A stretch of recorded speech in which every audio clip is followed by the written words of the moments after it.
nous pouvons activer les puits générationnels par la prière.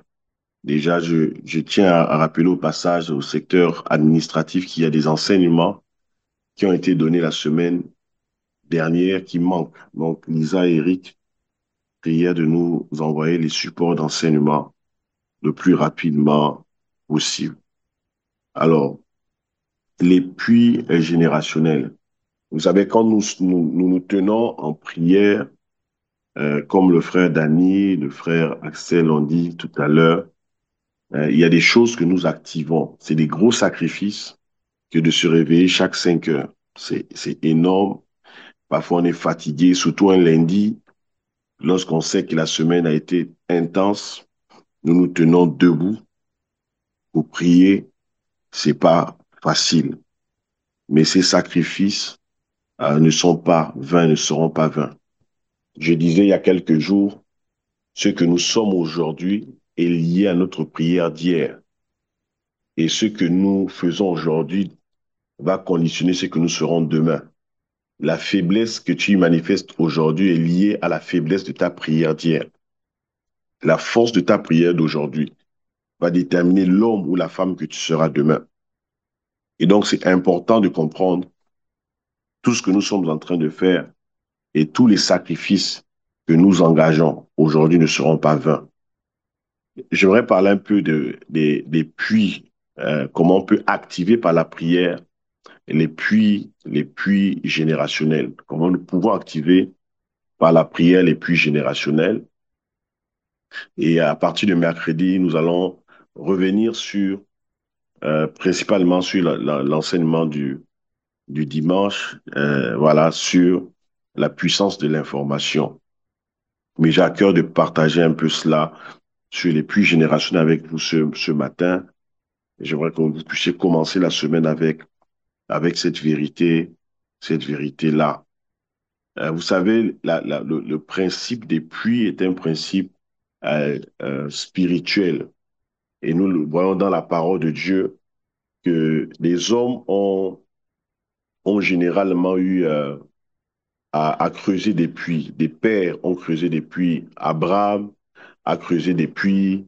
Isaac a creusé des puits. Jacob également a eu à creuser des puits. Donc, vous verrez toujours que dans la parole de Dieu, les hommes ont opéré avec des puits. Donc, les principes spirituels des puits n'est pas juste quelque chose dont je vais partager la pensée aujourd'hui, mais c'est des choses qui sont attachées à des réalités spirituelles. J'aimerais vraiment que vous puissiez comprendre le principe des puits. Dans, dans Genèse chapitre 29, verset 1 au verset 14, Jacob est allé prendre une femme chez son oncle Laban. Laban était le frère de, de Rebecca.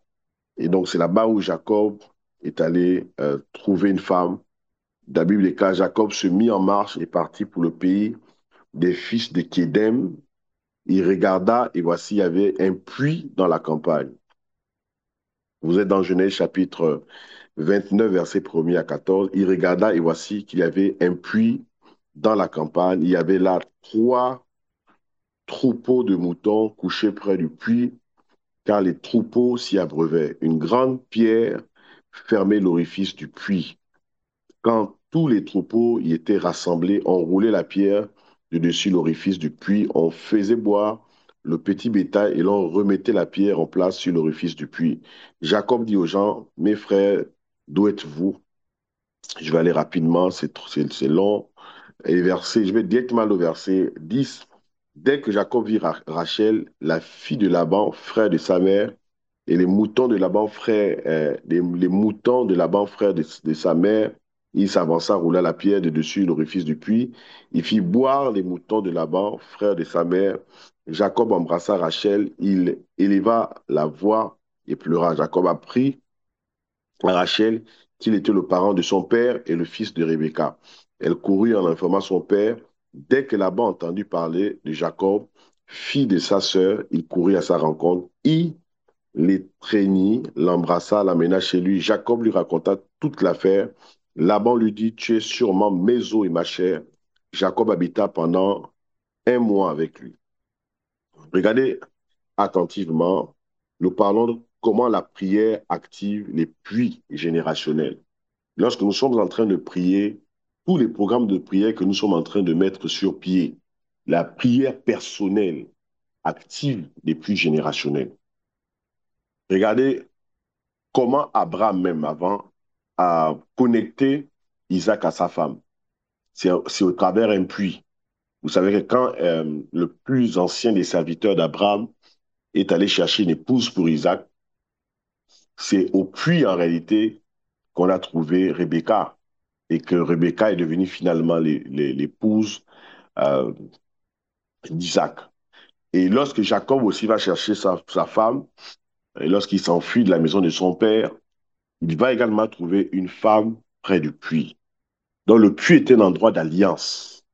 On ne se retrouve pas dans un puits comme ça. Le puits, spirituellement, parle aussi de l'alliance.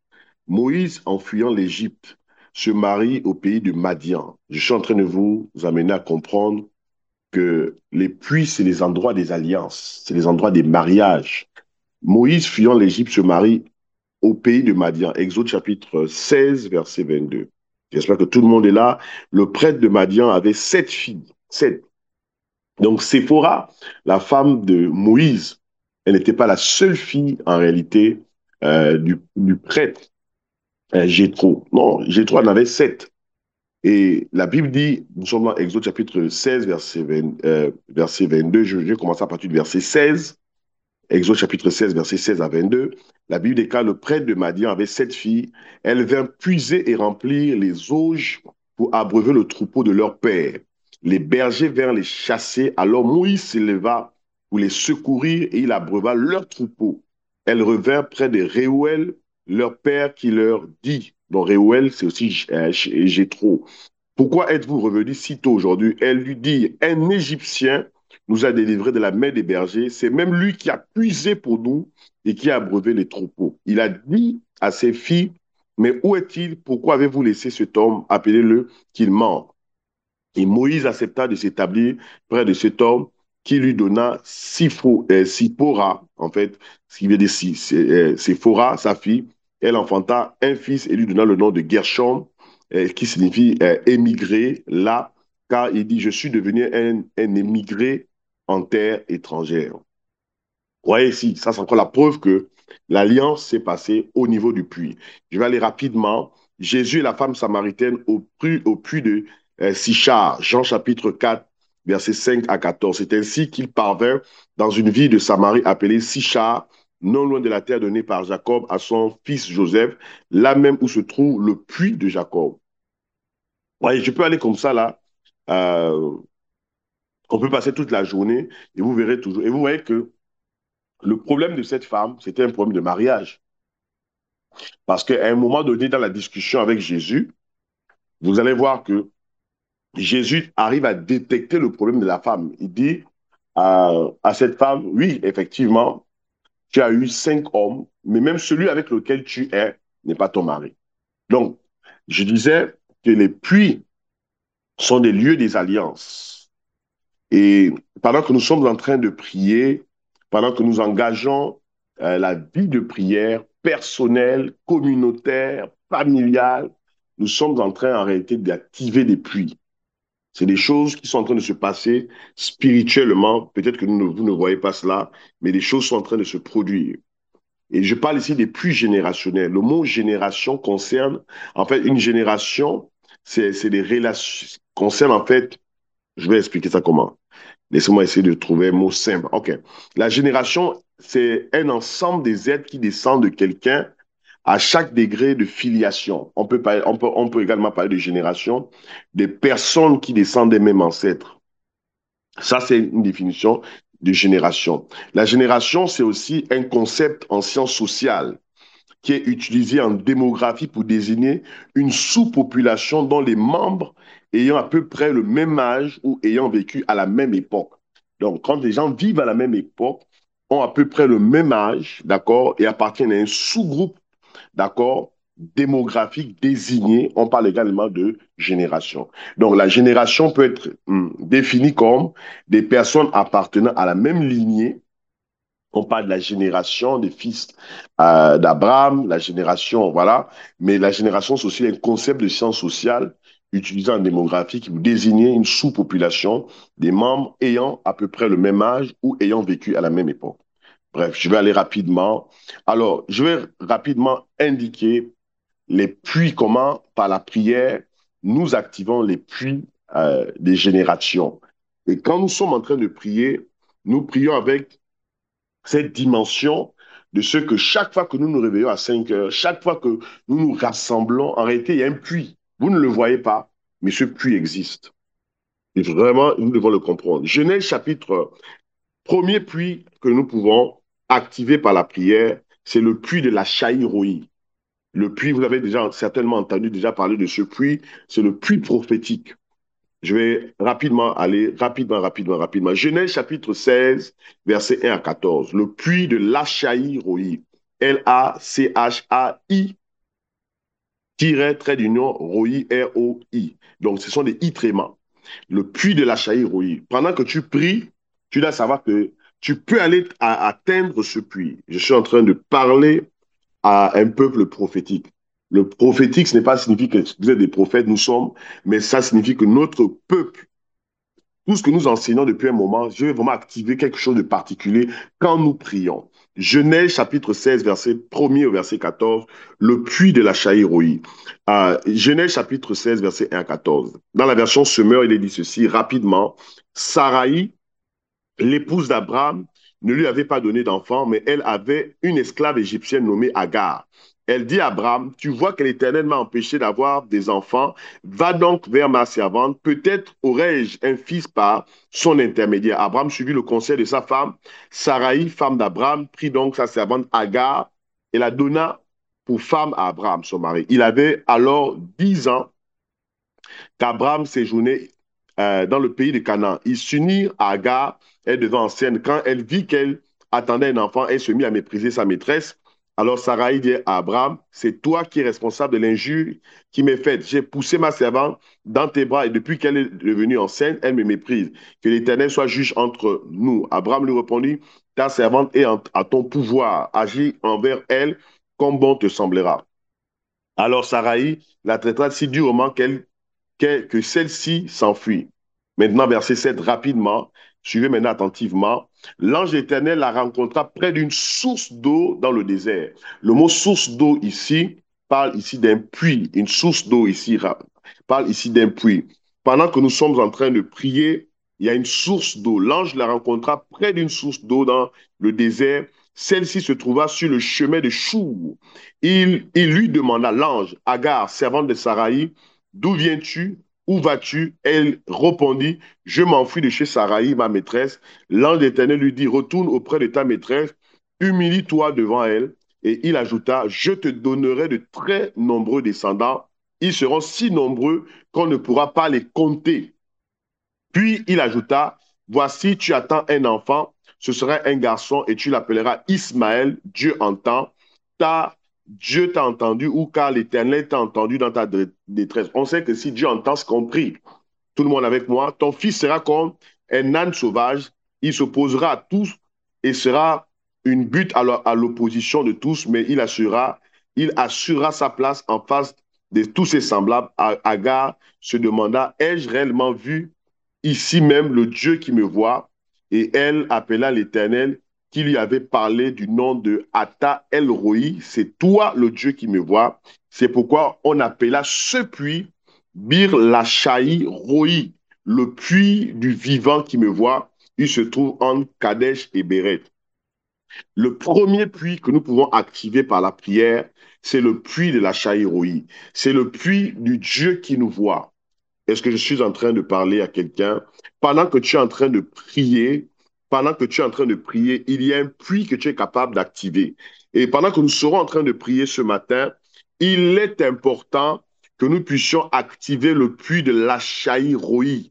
C'est le puits du Dieu qui nous entend, le puits du Dieu qui nous voit, c'est le puits prophétique, c'est le puits de qui est capable de ramener une personne de l'endroit où cette personne a été chassée. Agar demanda, verset 13, ai-je réellement vu ici même le Dieu qui me voit? Et elle appela l'Éternel qui lui avait parlé du nom de Atta Elroy, c'est-à-dire le Dieu qui me voit. Je suis en train de dire à quelqu'un, tu ne peux pas prier sans activer ce puits. Il y a le puits de la Chaïroï, le puits du Dieu qui te voit. C'est pourquoi on appelle ce puits Bir la Chaïroï, le puits du Dieu qui me voit. Nous ne pouvons pas prier et Dieu ne nous voit pas. Quand nous prions, nous devons être sûrs que Dieu est en train de nous voir. Amen, amen, amen. Nous sommes prophétiques. Alors quand nous prions, il y a des puits qui s'ouvrent. Rappelez-vous, pour ceux qui sont des biblistes, Isaac a restauré les puits de son père. La prière permet de restaurer des puits. Il y a des puits spirituels que vous ne voyez pas, mais ces puits sont là. Et le premier de ces puits, c'est le puits de la Roi. Et j'aimerais que tu écrives cela, le puits de la Roi. Écris la Roi, le puits du Dieu qui te voit. Écris cela rapidement, le puits du Dieu qui te voit. Je vais laisser quelques secondes pour écrire cela, le puits de la Roi. Écris ça, que l'administration écrive le mot le puits de la Roi. Le puits de la Roi. Maintenant, si on. Le puits de la Roi, écrit le puits. Est-ce que vous savez, si on prend une définition étymologique du puits de la Roi, en fait, le mot, par exemple, chat, hein, c'est ce mot qui est en hébreu qui donne shaya. Hein. Shaya signifie la vie, en fait. Donc, quand on dit le puits de la Roi, on parle ici de la vie, le puits de la vie, le puits de la vision. Ce qui pourrait donner le puits de la vie du prophète ou le puits de la vie de la prophétie, où l'eau de ce puits est une source, en fait, pour la vie. Je voudrais dire que la prière, en fait, active les eaux de la vie. Si on veut trouver les eaux de la vie, nous devons prier. Si tu ne pries pas, tu ne peux pas activer le puits de la Roi.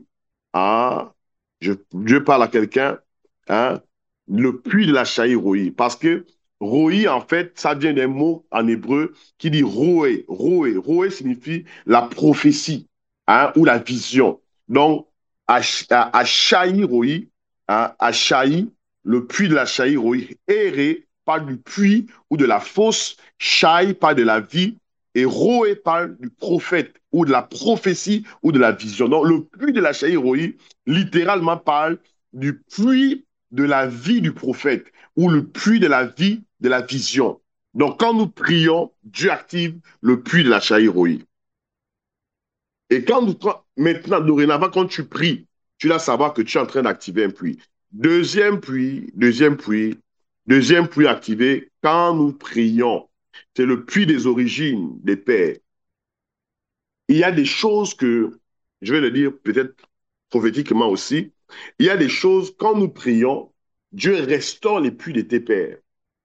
Il y a des choses, est-ce que vous savez que dans votre famille biologique, par exemple, vous pouvez aller demander euh, le puits d'un père, le puits d'une mère qui a été riche, même si votre père n'a pas été riche, mais l'oncle, vous pouvez aller restaurer le puits de cet oncle, restaurer le puits de cet tante. Dieu est en train de parler à quelqu'un. Genèse chapitre 26, versets 1 à 25. Nous allons rapidement. Et il y eut une famine dans le pays de Outre, la première famine qui avait eu lieu au jour d'Abraham. Genèse chapitre 26, verset 25. Et l'Éternel lui apparut et dit, ne descends pas en Égypte, demeure dans le pays que je t'ai dit. Séjourne dans ce pays-ci et je serai avec toi et je te bénirai car à toi et à ta semence, je donnerai tout ce pays et j'accomplirai le serment que j'ai juré à Abraham. Là, il s'agit ici d'Isaac. Vous avez compris qu'il s'agit ici d'Isaac. Je vais aller très, très rapidement. Verset 5. Parce qu'Abraham a écouté ma voix et a gardé mon ordonnance, mes commandements, mes statuts, mes lois. Je vais aller rapidement. Et Isaac habita Guérar. Et les hommes du lieu s'enquérirent au sujet de sa femme. Il lui dit, c'est ma sœur, car il craignait de dire, ma femme de peur. Pensait-il que les hommes du lieu ne me tuent à cause de Rebecca? On va aller très rapidement. Je vais sauter parce que nous voulons prier un temps. Et la Bible déclare, je vais descendre directement, je vais aller au verset 20. Verset 20. Et les bergers de Guéra contestèrent avec les bergers d'Isaac, disant, l'eau est à nous, et il appela du nom du puits des secs. Je vais peut-être remonter un peu plus au verset 17. Et Isaac partit de là et campa dans la vallée de Guéra. Il habita. Isaac creusa les puits d'eau qu'on avait creusés au jour d'Abraham. Voilà, c'est ce que je cherchais. Vous voyez, tu es capable de restaurer les puits des pères. La prière permet de le faire. Parfois, dans le passé, Dieu a fait un certain nombre de choses avec des pères. Dieu a fait des choses avec ta famille. Mais l'ennemi est venu fermer les puits de ton père. Mais la prière permet de restaurer des puits. J'aimerais vraiment que ce sont des vérités importantes que nous devons pouvoir saisir. Nous pouvons restaurer les puits des pères. Isaac partit de là, verset 17, et campa dans la vallée de Guéra, il habita. Isaac creusa les puits d'eau qu'on avait creusés au jour d'Abraham, son père, et que les Philistins avaient bouchés après la mort d'Abraham. Je peux poser une question. Qui a bouché le puits de ton père? Qui a bouché le puits de ta mère? Il leur donna les noms selon les noms de son père leur avait donné. Et les serviteurs d'Isaac creusèrent dans la vallée et ils trouvèrent un puits d'eau vif. Les bergers de Guéra contestèrent, autant pour moi, avec les bergers d'Isaac, disant, l'eau est à nous. Il appela le nom du puits des Aigues. C'est quoi le puits des Aigues? Je vais aller rapidement. C'est quoi le puits des Aigues? Peut-être que je ne toucherai pas tous les puits ce matin. Nous pourrons terminer cela le vendredi. C'est quoi le puits des Aigues? Rapidement. C'est quoi le puits des Aigues? En fait, le puits des Aigues, c'est le puits des disputes. Chaque fois, dans les songes, dans des visions, dans ta vie, tu es toujours en proie à des disputes. Tu as un terrain, tu penses que le terrain t'appartient, tu l'as acheté et tu te rends compte que 10 personnes sont sur le même terrain. C'est ça qu'on appelle le puits des secs. C'est le puits des disputes. Est-ce que Dieu est en train d'ouvrir l'esprit à quelqu'un? Au verset 20, les bergers de Guérard contestèrent avec les bergers d'Isaac, disant, l'eau est à nous. Il appela le nom du puits des aigues parce que c'était les disputes avec lui. Tu dois pouvoir sortir en réalité et restaurer ce puits-là. C'est le puits des disputes, c'est le puits des contestations. Parfois dans ta vie, il arrive que tu es en proie à des contestations. Les gens contestent tout ce qui t'appartient. Ils vont contester ta maison, ils vont contester un terrain, ils vont contester un bien. Et peut-être que tu es là dans cette configuration. Laisse-moi te dire que par la prière, tu es capable de pouvoir récupérer le puits des secs, le puits des secs. Je suis en train de dire cela à quelqu'un, le puits des secs. Amen, amen. Et un autre puits que Jacob a restauré, la Bible déclare au verset 21, il creusait un autre puits, verset 21, un autre puits, il contestait aussi pour celui-là. Il appela de ce nom le puits de Sitna. Sitna, le puits de Sitna. Ah, le puits des Sitna, le puits des Sitna, c'est le puits des accusations. Parfois, il arrive que dans ta vie, tu en prends aux accusations, des fausses accusations sur ta vie. Si vous ne gérez pas vos chamailleries futiles, elles déboucheront sur des accusations. Si vous ne gérez pas vos accusations, vous finirez par tuer une personne. L'ennemi cherche à vous accuser, fuyez les accusations, fuyez les discutes. La prière vous amènera à fuir les discutes. Elle vous amènera à fuir les accusations. Troisième puits que Isaac a confronté, c'est le puits de Rehoboth. Verset 22 du même chapitre, et il se transporta de là et creusa, et je pense que c'est par là on va s'arrêter, et nous verrons vendredi à un des autres puits, et il se transporta de là et il creusa un autre puits, et ils ne contestèrent pas pour celui-là, il appela ce puits du nom de Rehoboth, parce qu'il dit, l'Éternel nous a maintenant donné de l'espace et nous fructifierons dans le pays. Et Rehoboth signifie grande récompense, expansion, espace large. Est-ce que quelqu'un ce matin peut être amené à restaurer le puits appelé Rehoboth? Le Seigneur récompensera vos bons choix. Le troisième puits fut nommé récompense. Le troisième puits fut un lieu de croissance. Le troisième puits fut un lieu de mouvement et de largesse. Le troisième puits, ne laissez pas votre onction, votre grâce, votre bénédiction être infiltrée par des personnes, par des ennemis. Le troisième puits est le puits de Rehoboth. Et je vais m'arrêter certainement par là ce matin parce qu'il nous reste 22 minutes et j'aimerais maintenant que nous puissions commencer à prier. Nous allons commencer à prier maintenant, nous allons commencer à prier. Il y a d'autres puits et nous allons le voir certainement le vendredi. Lorsque nous allons prier le vendredi, nous verrons les autres puits que, comment on appelle ça, Isaac a restauré. J'aimerais peut-être commencer, avant de toucher le puits de la Chaïroï, j'aimerais commencer d'abord par les puits des pères. Les puits des pères. Comment Isaac va restaurer les puits des pères. J'aimerais que nous puissions prier, nous lever contre tous ceux qui ont bouché nos puits. Amen. Ça a du sens, non? Nous allons prier contre tous ceux qui ont bouché nos puits.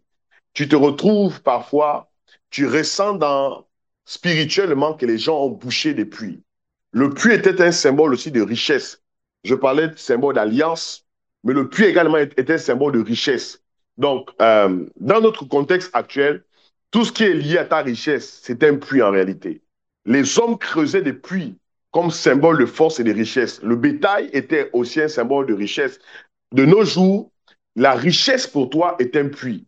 Si à un moment donné, tu n'arrives pas à accéder à certaines choses, c'est que l'ennemi a bouché ton puits. Ta responsabilité, c'est de déboucher les puits des pères. Alors nous allons élever la voix ce matin. Nous allons commencer par cela avant de rentrer et de toucher au puits de la Chaïroï. Nous allons élever la voix et nous allons dire, Seigneur, ce matin, nous voulons maintenant fuir le puits des disputes. Nous voulons fuir le puits des sectes. Nous voulons fuir ce puits-là. Il y a un puits des disputes. Il y a un puits des conflits. Il y a un puits là où tu te retrouves toujours dans les tribunaux, en train d'aller régler les choses. Il y a des gens, ils passent leur temps que dans les palais de justice. Ils sortent d'un palais, ils rentrent dans un autre palais. Ils sortent d'un commissariat, ils rentrent dans un autre commissariat. Ta vie ne peut pas toujours être la vie des commissariats, la vie des plaintes, la vie de quelqu'un t'a déposé une convocation. Je vois peut-être quelqu'un ce matin, on a déposé une convocation parce que en fait, c'est un puits, c'est le puits des disputes, c'est le puits des conflits. Alors nous allons élever la voix, nous allons dire, Seigneur, nous mettons fin à ce puits-là. Nous mettons fin à ce puits. Élève ta voix et commence à prier ce matin au nom de Jésus. Nom puissant, je vais prier contre tous ceux qui sont en proie à ce puits, le puits des sectes. C'est le puits où les gens viennent à contester tout ce qui est à toi. Seigneur, je déclare ce matin, là où il y a contestation, que ce soit dans notre marche avec le Seigneur, il arrive que les gens nous contestent. Ils contestent ton appel, ils contestent la grâce. Il y a des gens qui contestent tes affaires, ils contestent un terrain, ils contestent tout ce qui est à toi. Je viens prier dans le nom de Jésus. C'est là que les hommes, Seigneur, ce matin se lèvent. Je ne sais pas qui est contesté actuellement, mais je prie, Seigneur, au Dieu, que nous quittions le puits des sectes. C'est le puits des disputes. Il y a une différence entre les discutes et les disputes. Il s'agit ici des gens qui viennent disputer, qui viennent te violenter, qui viennent t'agresser. Je prie ce matin dans le nom de Jésus. C'est là que nous commençons cette semaine avec la restauration des puits des pères. Je déclare dans le nom de Jésus. Je ne sais pas qui est actuellement en conflit par rapport à une terre, mais je viens prier ce matin. Seigneur, que nous venons, Seigneur, restaurer les puits de nos pères dans le nom de Jésus. Parfois, les gens viennent contester même quelque chose qui est écrit dans un testament. Je prie dans le nom de Jésus. Seigneur, que les puits des pères soient restaurés ce matin.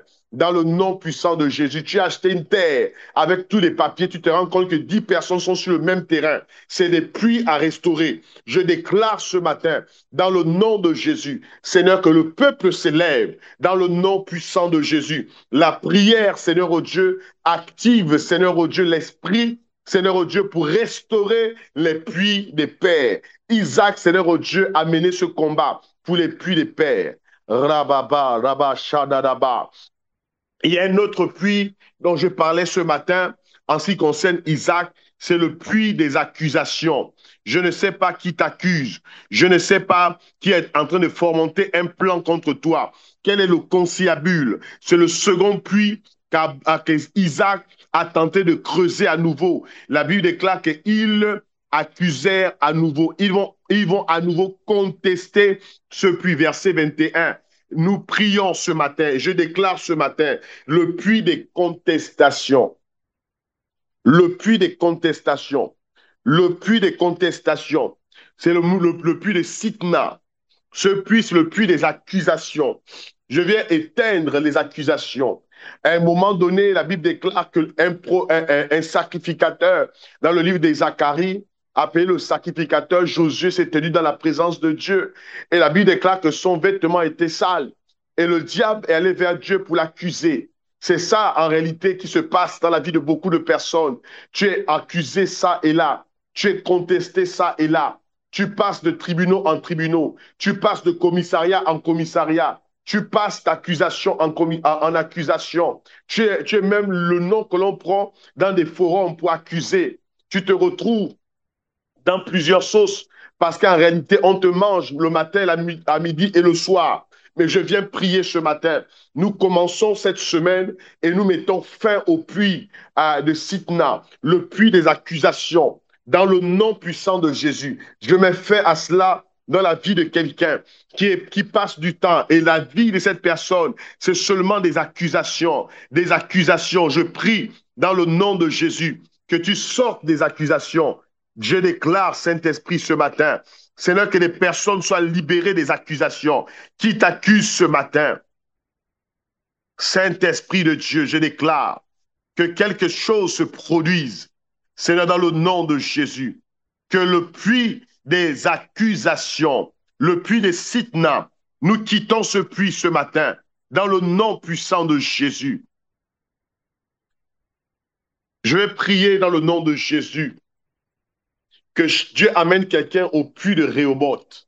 La Bible déclare que quand ils sont arrivés à ce puits, il y a d'autres puits que nous verrons vendredi, que Isaac a creusé. Après le puits de Rehoboth, il y a eu d'autres puits. Mais le puits de Rehoboth, c'est le puits où Dieu nous amène au large. Dieu nous amène au large. Il y a le puits où Dieu nous amène au large. Dieu amène nos investissements au large. Dieu amène notre appel au large. Dieu amène notre famille au large. Dieu amène notre couple au large. Amène notre mariage au large. Amène nos affaires au large. Amène nos finances au large. Est-ce que ce matin, le peuple peut ouvrir son micro et dire, Seigneur, je vais restaurer le puits de Rehoboth. Je vais amener le puits de Rehoboth. Je vais creuser ce puits, là où Dieu m'amène au large. Le puits de la récompense. Amen. Nous allons terminer avec le puits de la Chaïroï. Comme je disais, nous allons revenir sur les puits creusés par Isaac. À partir de vendredi matin, nous allons revenir sur certains puits et je vais accélérer sur les autres puits.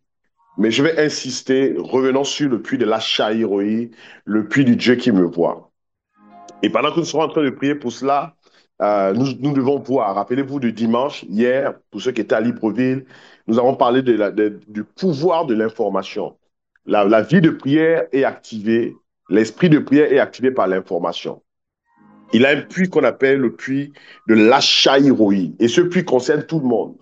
C'est le puits du Dieu qui voit. Nous devons tous voir. C'est le puits qui ramène des personnes de l'endroit où elles ont été chassées. C'est le puits de la restauration de l'honneur. C'est le puits où Dieu déclare qu'il te bénira. C'est le puits où Dieu dit qu'il fera de toi une grande nation. C'est le puits où Dieu retire l'opprobre. C'est le puits prophétique, le puits de la Chaïroï. Alors nous allons élever la voix ce matin et dire, Seigneur, je veux que tu me parles, je veux que tu m'amènes au puits de la Chaïroï. La Chaïroï, le puits de la vie du prophète, le puits de la vision prophétique. Nous allons élever la voix ce matin et dire, Seigneur, nous amenons, nous activons le puits de la Chaïroï par la prière. Que Dieu ouvre les yeux d'un prophète ce matin. Que Dieu ouvre les yeux d'une prophétesse ce matin. Que Dieu ouvre les yeux d'un peuple prophétique ce matin.